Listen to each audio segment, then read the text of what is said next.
Hi,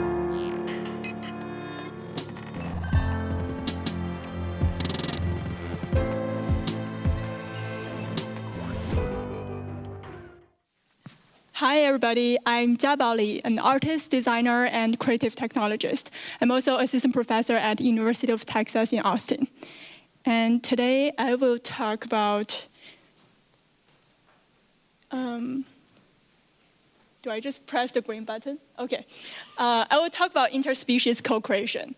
Human-centric thinking is causing us to damage the planet and other forms of life in ways that can't be repaired. Every 9 minutes, one species on this planet disappears forever. This astonishing chart shows there are only 4% wild mammals left on Earth among all mammals. As the Anthropocene rampages, our challenge for the next decade will be to reimagine how we live through the lens of the environment, to shift our perspective from human-centric, egocentric, profit-driven, industrialist thinking to a multi-species, eco-centric worldview. And this requires us to fundamentally change our perceptions, rewiring our views of nature and hierarchies of intelligence. And through co-creation with non-human species, I can tap into their wonders and needs and create an artifact of empathy that I could share with the world, with those who haven't met these creatures.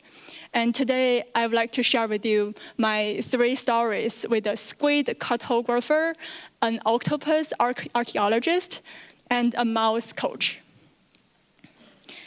Last year, I worked with a marine biology lab in Hawaii.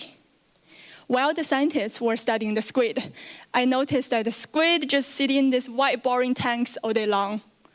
So I wonder if I could make their environment more interesting. So I built a playground for them. I collected white sand and black sand from Hawaii Islands and made them into the shape of certain countries. While the squid was living there, he carries the sand from one side to the other and spreads it around. He swims back and forth in between the countries, across the borders without a visa or a passport. And he buries himself under the sand and uses these cute little tentacles to cover his face as a camouflage. And watching the squid reminds me of myself in many ways as an immigrant, moving between China and the US, carrying the baggage of 2 cultures, trying to blend in and assimilate myself and find myself in this situation like the squid. He has white sand on his body, but black sand on top, sitting in the middle of the black, covered by white, but feeling perfectly camouflaged. Can you find where he is here? Can point to it? Yes, right there, with eyes bulging out of the sand. And we build borders between our countries that can block natural animal migration. The animals that would not usually care about the delineation between countries are forced to recognize the difference and take a side. After 1 month, the squid completely reinterprets our human-made maps and borders. From the squid's perspective, the map that humans have repetitively fought wars for, in the eyes of the squid, it's drawn on their own terms. And I have a series of work showing at the current new media. I know some of you are going in the summer. It's called Ecological Soup Interspecies Encounters, and showing a series of work with the squid, octopus, mice, and period blood glaciers. And this was the view at the solo show. That's the squid.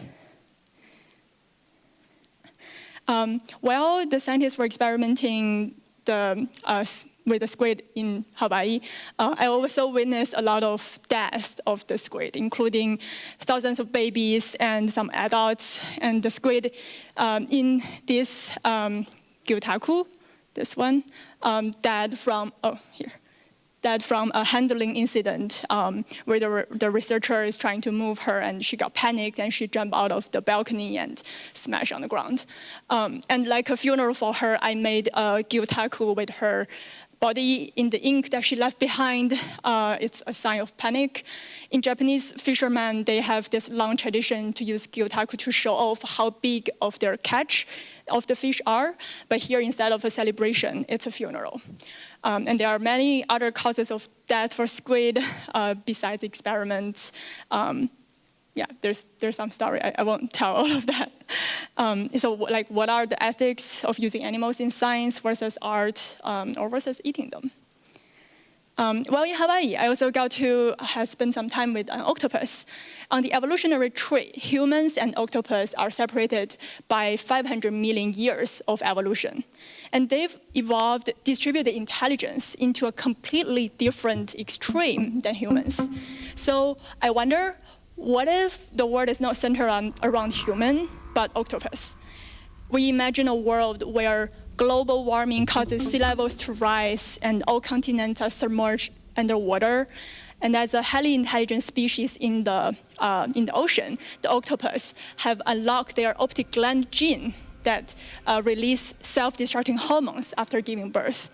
Now they can pass on their wisdom from generation to generation. The Anthropocene ends, and the Earth enters the Holocene.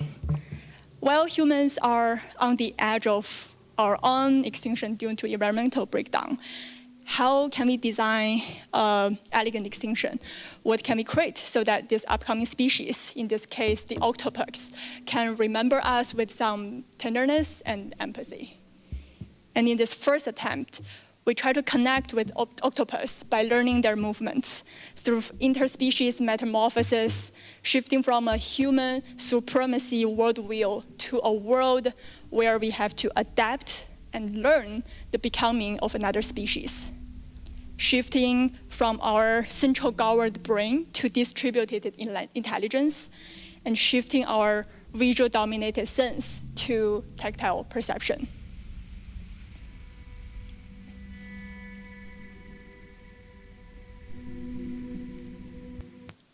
We also wonder what this world would be like through the octopus perception. Maybe there are bioengineered humans with enlarged organs trying to specialize in their function to adapt and survive underwater. Maybe there are octopus archaeologists scanning through the reminiscence of the Anthropocene, the McDonald's, the Barbie doll.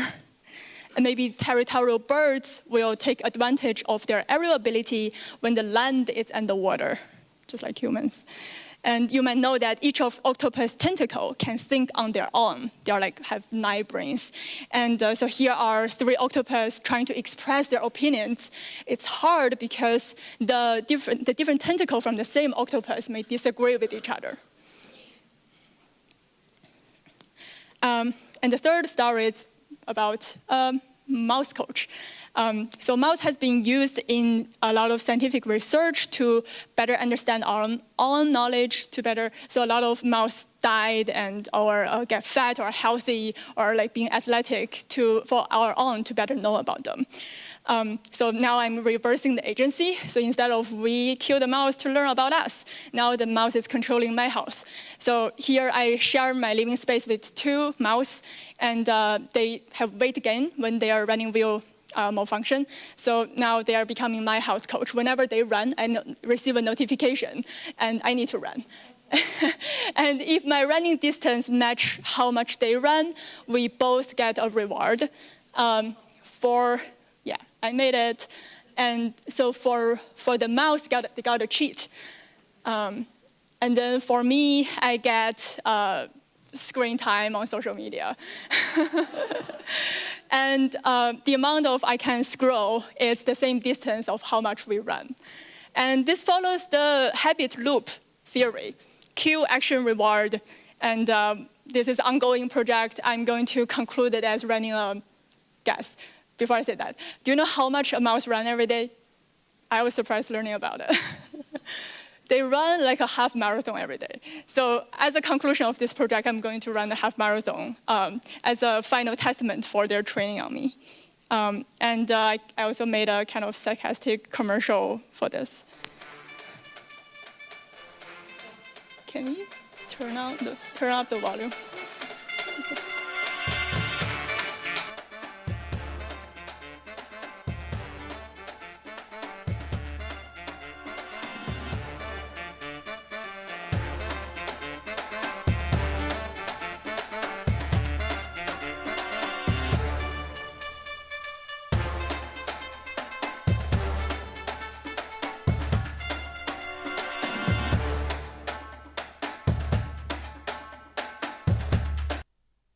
The product is called Squeaker. I'm considering opening a company with that. Fitness. This is how it was like in the exhibition. The people coming in are invited to run on the treadmill, and if collectively they run the same distance as a mouse, we can open a champagne. These are the mouse. Yeah, and I also direct the Eccentric Future Lab at my university. We try to probe into non-human intelligence, shift perspectives through co-creation. And students in my lab engage in a diverse range of projects, including developing multi-species design frameworks, animal-robot interaction, repurposing e-waste into functional furniture, collaborating with various animals like spiders, cats, mycelium, dog, and also exploring voxel-based multi-material 3D printing inspired by cephalopod skin. Partnered with Wildlife Rescue Center in Costa Rica, we design engaging enrichment for captive animals. There are numerous types of intelligence beyond human intelligence, such as distributed intelligence of octopus, swarm intelligence of ants, bees, birds, collective intelligence of mycelium, and microbial intelligence. Co-create with non-human species help us probe into their different intelligence, shift perspectives, and interrogate ourselves. And thank you all. This is my contact.